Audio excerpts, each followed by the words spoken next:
En 1940, en un pueblo costero del sur de Florida, una mujer llegó a la puerta de una casa y llamó. Adentro, su vecino, un hombre de 63 años, alemán, que trabajaba como técnico de rayos X, tardó en abrir. Cuando abrió, olía a perfume. A mucho perfume, a litros y litros de perfume mezclado con algo de la mujer que no supo identificar en el momento, pero que más tarde reconocería como el olor de algo que lleva tiempo muerto. La mujer entró y sobre la cama del hombre, vestida con un traje de novia, con ojos de vidrio, con una peluca hecha de su propio cabello, con los huesos unidos con alambres de piano y la piel reemplazada por seda y cera, estaba el cuerpo de su propia hermana. Su hermana que llevaba 9 años muerta. Su hermana que este hombre había sacado del cementerio en una carretilla de juguete en plena noche y que había llevado a su casa para convivir con ella como si fuera su esposa. 7 años. Este hombre vivió 7 años con el cadáver de una mujer que nunca lo amó. Y la parte más perturbadora de la historia no es lo que hizo, es lo que pasó después. Este es el caso de Carl Stanzer y Elena de Hoyos. Buongiorno, buonasera, mi nombre es Ezequiel. Gracias por estar de nuevo en un nuevo video de mi canal de True Crime. Estoy muy agradecido de lo rápido que está creciendo este canal. Para mí, wow, o sea, casi 10.000 seguidores en cuestión de 3 meses. No es cosa de pocos. Les recuerdo que el objetivo de cada uno de mis videos es de dar un mensaje positivo, pero sobre todo de recordar las víctimas de cada historia. Dicho esto, acomódate, agarra lo que vayas a agarrar, ponte cómodo y comencemos con este caso. Este es uno de los casos que, amigos, para mí entran en una cierta categoría. Es decir, esos casos que no puedes creer que sean reales. No porque sean violentos, no porque sean un crimen de películas, sino porque te llevan a hacerte una cantidad de preguntas que jamás te ibas a imaginar hacerte. ¿Qué es el amor? ¿Y hasta dónde puede llegar la obsesión de una persona? La justicia puede fallar tanto que un hombre pueda salir de esto no solamente libre, sino como una propia celebridad. Para entender este caso tienes que entender primero a Carl Stanzler.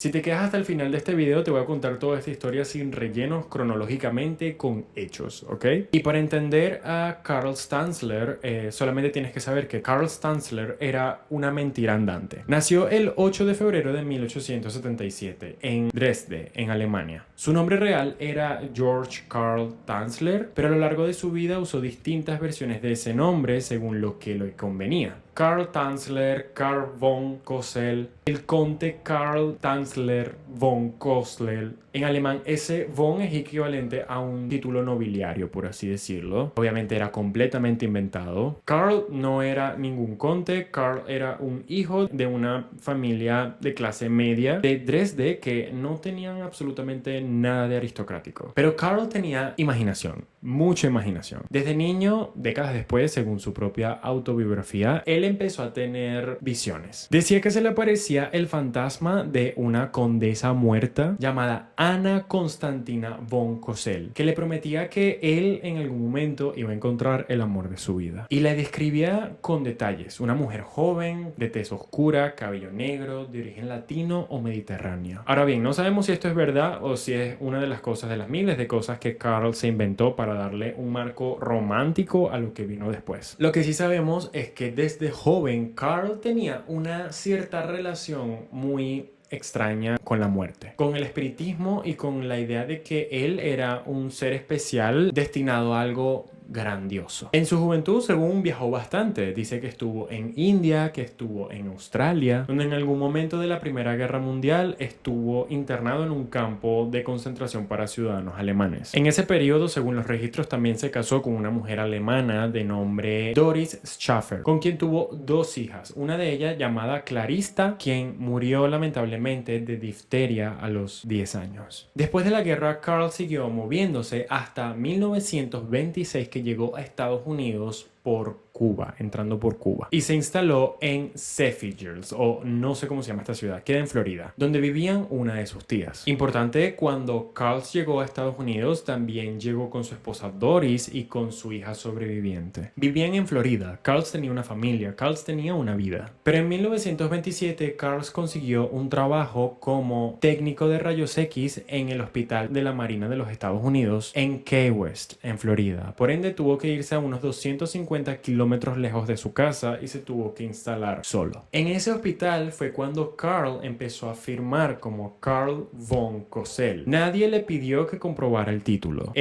Yo diría que eran los años 20 y estamos hablando de Florida. Bueno, no sé qué de especial tiene Florida, pero yo creo que esto era en todo el mundo, que digamos que las personas tenían una cierta convicción de las cosas que las personas les decían. Al menos, mucho más que ahorita. No habían tantos métodos de prueba, de comprobar si lo que una persona me está diciendo es cierto o no. Y Carl Tanzler tenía convicción y de sobra. El 22 de abril de 1930, una mujer entró al hospital de la Marina de Key West con su madre. Esta se llamaba María Elena Milagro de Hoyos. Tenía 21 años. Era hija de Francisco Hoyos, un fabricante de cigarros de origen cubano. Y hija también de Aurora Milagro. Key West en ese momento era una ciudad con una comunidad cubana muy grande y muy estable. Y los Hoyos eran una familia querida y conocida por ese entorno. Elena, como la llamaban, según todos los que la conocían, era una mujer muy hermosa, alta, con cabello oscuro, con rasgos que llamaban la atención. Pero también era una mujer que había pasado por mucho en muy poco tiempo. A los 17 años, Elena se casó con un hombre llamado Luis Mesa, cuyo matrimonio duró muy poco. Elena sufrió de un aborto espontáneo y poco tiempo después, Luis Mesa le dejó y se fue para Miami. Elena quedó sola, viviendo con sus padres, con una vida que ella no planeaba para nada. Y ahora a los 21 años llega a este hospital con un diagnóstico que para 1930 era casi una sentencia de muerte, es decir, la tuberculosis, que para ese momento pueden imaginarse lo que era. Demasiadas personas, artistas que conocemos han muerto de tuberculosis, sobre todo desde esa época hacia atrás. La tuberculosis en ese momento no tenía un tratamiento específico. La penicilina no existía, el antibiótico que eventualmente la trataba, es decir, la streptomicina, no se desarrolló hasta 1943. En 1930, si te diagnosticaban con tuberculosis, la pregunta no era si ibas a mejorar. La pregunta era ¿cuánto tiempo te quedaba? Eso era Elena el día que entró a ese hospital. Una mujer joven, bella, sola y con una enfermedad que la iba a matar. Y fue el día que la vio Carl Tanzler. Según Carl, y esto lo contó varias veces de forma distinta y un poco cada vez más elaboradas. Cuando Elena entró a ese hospital, él sintió que el tiempo se detenía, que era ella, la mujer de las visiones, ¿se acuerdan? La que la condesa muerta le había prometido décadas atrás en Dresde. Carl tenía 53 años y Elena tenía 21 años para ese entonces. Carl era el técnico de rayos X que iba a atenderla. Y en ese momento Carl tomó una decisión que iba a absolutamente cambiar todo. Es decir, Elena era la mujer de su vida. Y él iba a hacer todo lo que estuviese en su poder para poderla salvar. Y amigos, lo que siguió durante los siguientes 18 meses tiene dos formas de leerse. La primera, que es la que Carl siempre quiso que usáramos, que es que él era un hombre que amaba profundamente a esta mujer enferma y dio todo lo que tenía para salvarla. Y la segunda, que es la que más se ajusta a los hechos, una campaña de acoso sistemático hacia una mujer que no tenía forma de rechazarlo completamente, ya que ella dependía de él para poderse curar o empezar un tratamiento médico. Entonces Carl se convirtió en el médico personal de Elena. Ojo, Carl no era médico, era técnico de rayos X, pero convenció a la familia Hoyos de que él podía tratar a Elena. Y entonces empezó a ir a la casa de sus padres a administrarles tratamientos experimentales como rayos X portátiles, medicamentos, sueros. Nada de esto funcionó, pero nada iba a funcionar contra la tuberculosis en 1930. Pero mientras tanto, Carl también hace otras cosas, como por ejemplo le llevaba flores, le regalaba joyas,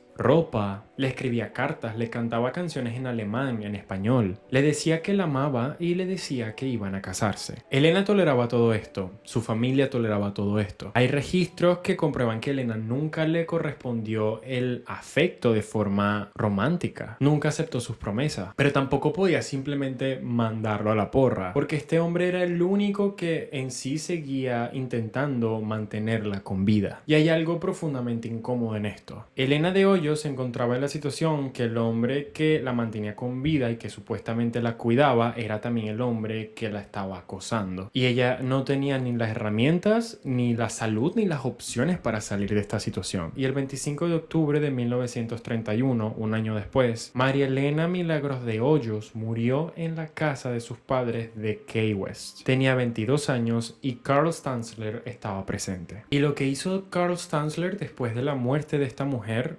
dice todo sobre este hombre. Primero se hizo cargo del funeral, pagó todo, la familia Hoyos no tenía mucho dinero y se lo dejaron hacer. Carl organizó el entierro con la misma obsesión con la que había organizado el tratamiento para ella. Todo con detalle, todo con control total, súper enfermizo. Y segundo, convenció a la familia de Hoyos de poderle construir un mausoleo privado para ella en el cementerio. Un mausoleo de verdad, con ladrillos, con llave y todo encargado y pagado por Carl Stanzler. La familia aceptó. Y a partir de ese momento, Carl Stanzler fue al cementerio todos los días, todas las noches. Cada noche durante 1 año y medio, Carl entraba al mausoleo con la llave que tenía y se quedaba ahí con el cuerpo de Lena. Los vecinos del cementerio dicen que escuchaban a veces cosas raras, como a veces escuchaban música, a veces era un violín, a veces era la radio. Carl decía que tocaba todo tipo de música para Elena, que le cantaba, que hablaba con ella, que el espíritu de Elena le respondía y que le decía que quería salir de ahí.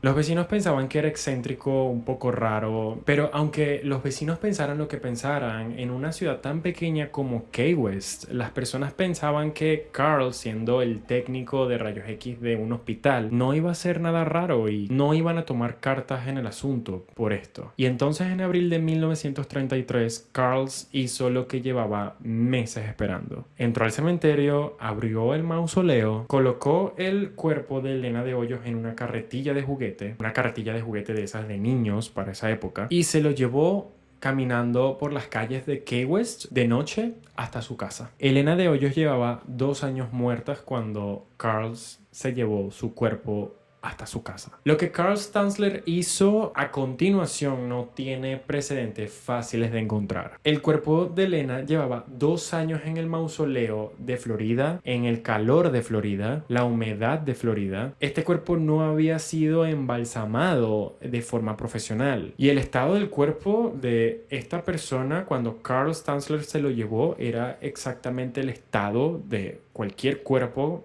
sometido a esas condiciones después de 2 años. Les dejo su imaginación. Carl se puso a trabajar. Unió los huesos con alambres de piano y perchas de ropas para que el esqueleto mantuviera la forma humana. Reemplazó los globos oculares con ojos de vidrio. Mientras que la piel se iba descomponiendo, él la fue reemplazando con tela de seda empapada en cera y yeso de París. Rellenó las cavidades del torso y del abdomen con trapos para que el cuerpo mantuviera la silueta de una persona. Le fabricó una peluca con el cabello real de Elena, cabello que le iba pidiendo a la familia de la misma Elena a lo largo de su enfermedad. Cuando ella todavía estaba viva, él le iba pidiendo este cabello a la hija de estos señores, supuestamente como recuerdo. La vestía con ropa de verdad, medias, guantes, joyas, la perfumaba, usaba litros y litros de perfumes y desinfectantes pues para cubrir el olor que obviamente este cadáver estaba emanando, y dormía con ella en la misma cama, abrazado con el cuerpo reconstruido. Las investigaciones forenses posteriores al arresto de Carl Stanzler también confirmaron que Carl Stanzler había tenido relaciones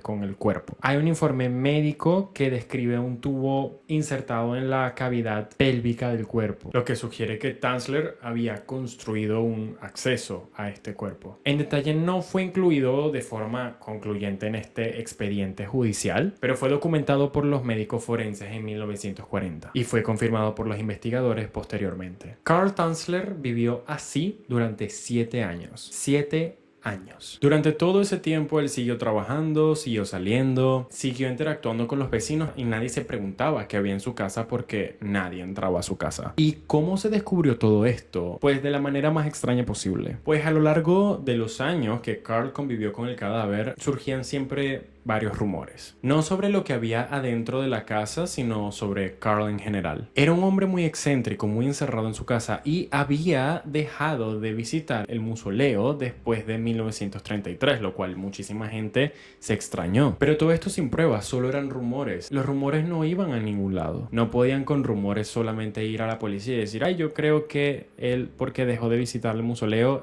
tiene un cadáver en la casa. O sea, nadie puede hacer eso. En 1940, estos rumores rumores llegaron a Florinda Hoyos. Era la hermana de Elena. Le llegó la información a través de un empleado del cementerio que había notado algunas cosas raras que Carl podía haber tenido que ver con la desaparición del cuerpo de su hermana, porque él se había dado cuenta de que en ese mausoleo ya no estaba el cuerpo de Elena. Florinda fue a la casa de Carl. Carl la recibió en su casa con una calma enorme y él no negó absolutamente nada. Todo muy perturbador, todo muy enfermizo.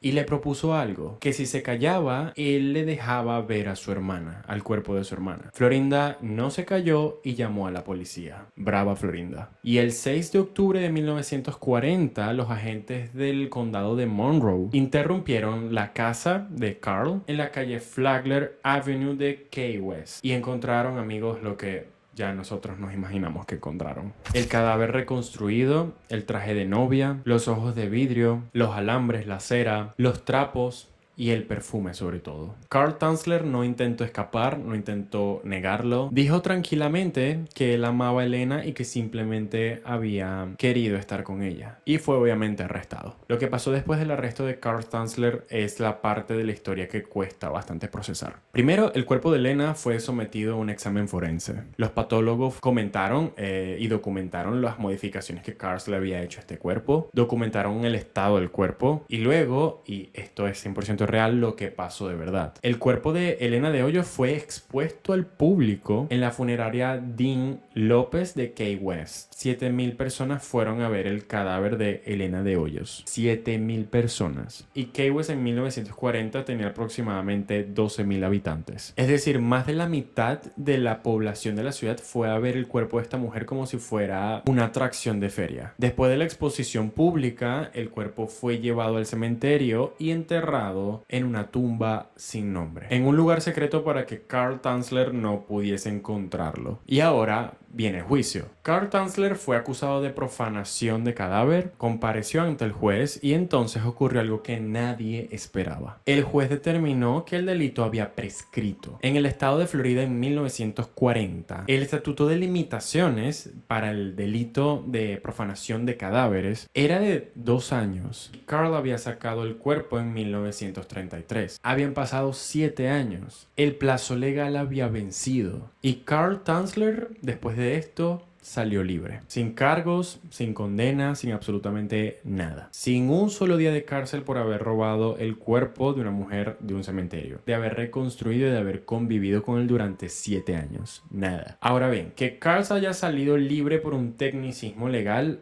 es perturbador. Pero para mí lo que pasó a continuación es lo que convierte este caso en algo que va mucho más allá de un crimen. La prensa de Florida cubrió el caso de Carl Tanzler con muchísima atención. Y los titulares no eran los que uno se espera. El hombre que amó tanto que no pudo dejarla ir. Una historia de amor que desafía la muerte. El romántico de Key West. Así lo trataron. Como un romántico, como alguien excéntrico que en el fondo la gente admiraba. Un hombre que había amado tanto una mujer que había cruzado todos los límites imaginables. Carl Tanzler concedió entrevistas y él habló con periodistas y Carl Tanzler contó su historia como una novela de amor en público y la prensa lo publicó exactamente como si eso fuera. Y una parte del público, no todo el mundo, pero una gran parte, lo trató con simpatía. Esto, si lo piensan, hay que procesarlo bien. Estamos hablando de un hombre que robó el cadáver de una mujer que cuando estaba en vida nunca le correspondió el amor y que pasó años acosándola mientras le pagaba el tratamiento de su enfermedad, que sacó su cuerpo de la tumba en secreto, lo reconstruyó y lo mantuvo en su cama durante 7 años. Probablemente abusó sexualmente de ese cadáver y luego salió libre dando entrevistas y parte de la sociedad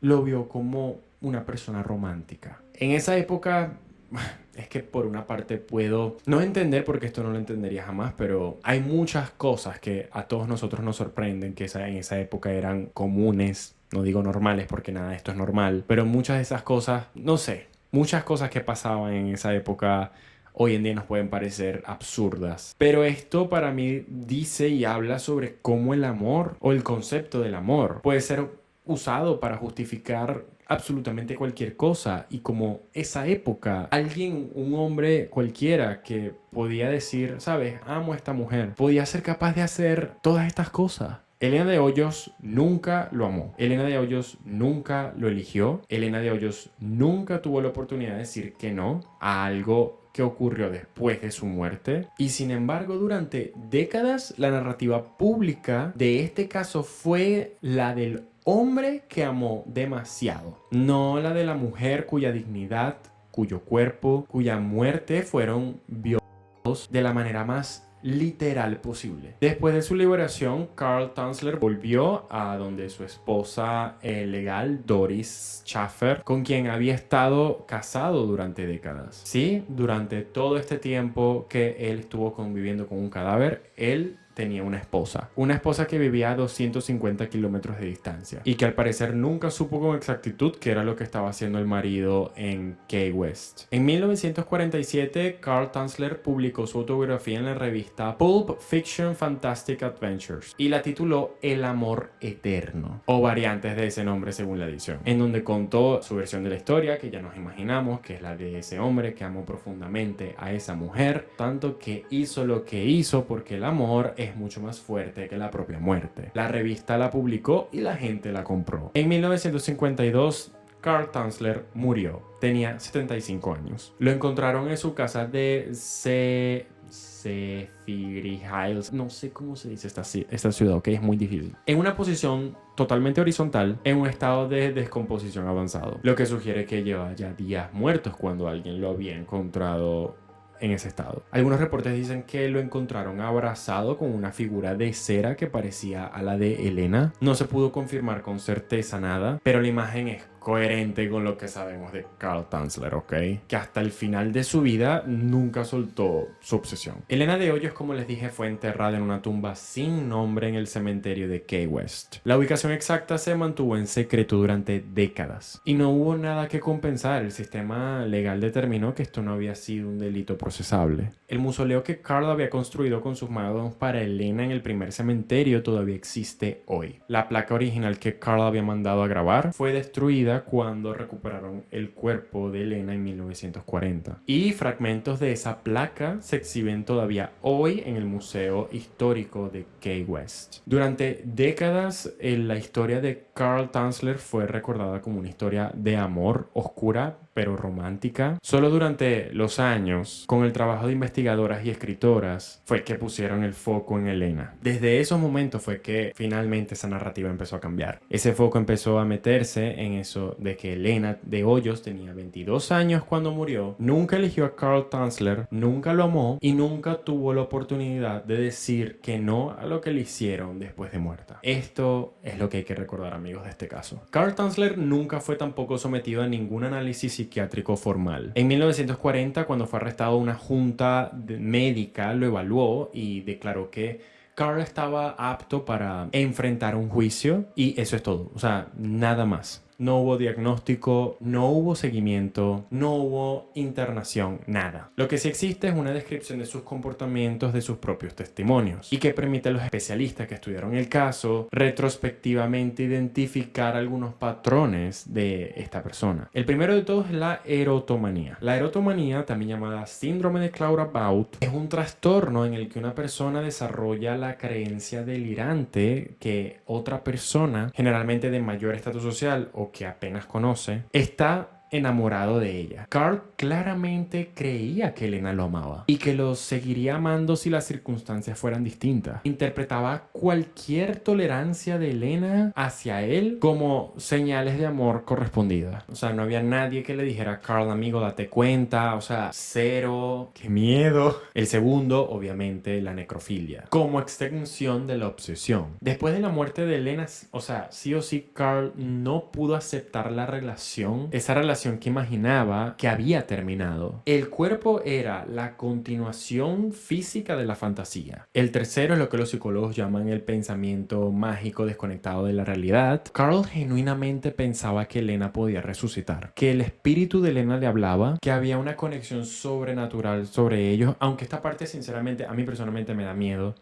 Porque inicialmente les dije que él dice que escuchaba voces de Elena diciéndole que quería salir de ahí. Y ya aquí hay cosas que a mí sinceramente me dan miedo porque no sé si soy creyente de estas cosas, pero sé que los cuerpos y hay algunos espíritus, o bueno, hay muchas creencias que a lo largo del tiempo se me han sido muy inculcadas, de que los espíritus a veces buscan descansar en paz. Y cuando suceden cosas así o cuando hay algo que con una energía muy pesada que hace mantener como a los espíritus en el limbo o en algún lugar o en algún... se convierte como en alguna alma en pena, por así decirlo. Y me da mucho miedo de que durante ese tiempo, en realidad, este cuerpo, esto es una opinión mía, de que en realidad el espíritu de Elena sí efectivamente estuviese hablando con este hombre. Entonces Carl creía que Elena genuinamente le hablaba, que había una conexión sobrenatural entre ellos, y esto no era lo que Carl usaba como excusa en el juicio. Esto de verdad él genuinamente lo creía. Pero hay algo que no era un trastorno. Había algo en Carl Tanzler que funcionaba perfectamente. Su capacidad de manipular a las personas que tenía alrededor. Convenció perfectamente a la familia de Elena que lo dejaran tratarla. Les convenció de que le dejaran construir este mausoleo. Mantuvo una vida paralela con su esposa en esta ciudad que recuerden, no sé cómo pronunciar. Y Elena en su casa a 250 kilómetros de distancia. Trabajó durante años en el hospital, concedió entrevistas al salir libre y salió bien parado enfrente de la prensa. Bueno, esto en parte también fue por la visión de las personas que había en esa época, pero sí. Carl Tanzler no era un hombre que no sabía lo que estaba haciendo, esto quiero decir. Él era un hombre que sabía perfectamente lo que estaba haciendo, cómo calcularlo y cómo hacer que nadie se diera cuenta de lo que estaba haciendo. Y obviamente que nadie lo detuviera. Y hay un detalle de este caso que no se menciona lo suficiente. Elena de Hoyos era hija de inmigrantes latinoamericanos, específicamente de origen cubanos, en Estados Unidos en los años 30. Era una mujer joven, sin recursos, enferma. Dependía de la caridad de un hombre que la acosaba para recibir tratamientos médicos. Cuando su cuerpo fue profanado, no hubo nadie con el poder ni con los recursos para poder hacer justicia de forma efectiva. El sistema legal ofreció un tecnicismo y cerró el expediente así por así. Y luego la prensa agarró la historia y la convirtió en la historia de Carl, no en la historia de Elena, ni un poquito. Y como les digo, durante décadas de verdad esta historia vivió en la narrativa popular de la historia del hombre que amó a una mujer profundamente que estaba muerta. No como la historia que veríamos hoy en día de la mujer que efectivamente fue acosada y todo el resto que ya sabemos. Eso es una elección narrativa. Y esa elección narrativa dice algo sobre qué historias decidimos contar, desde qué perspectiva. La prensa de Florida cubrió el caso de Carl Tanzler con muchísima atención. ¿Y con cuáles principios? Key West hoy en día tiene tours de true crime que incluyen esta historia de Carl Tanzler. Hay souvenirs, hay libros, hay documentales y hay hasta una película de bajo presupuesto. Y la tumba de Elena reposa hoy en día en un lugar del cementerio de Key West, en donde todavía nadie sabe dónde se encuentra. Si llegaste hasta acá, no sabes lo que significa para mí. Quiero agradecerte. Coméntame qué estabas haciendo mientras que estabas escuchando este video. Si te han gustado mis videos, si te ha gustado uno de mis videos, por favor me ayudarías muchísimo si le das like, si comentas, incluso si te suscribes. Por haber llegado hasta acá, en serio te mando un abrazo enorme porque solamente tu visita me va a impulsar más a que pueda investigar más sobre nuevos casos y traer más casos así de absurdos para ustedes. Gracias amigos por apoyarme a cumplir mi sueño de tener un canal de True Crime. Gracias por absolutamente todo y si te suscribes recuerda activar la campanita para que te llegue una notificación cada vez que suba un video y te pueda acompañar en tus almuerzos, en tus cenas y podamos sentarnos aquí tú y yo de nuevo. Gracias por absolutamente todo y nos vemos en el próximo capítulo.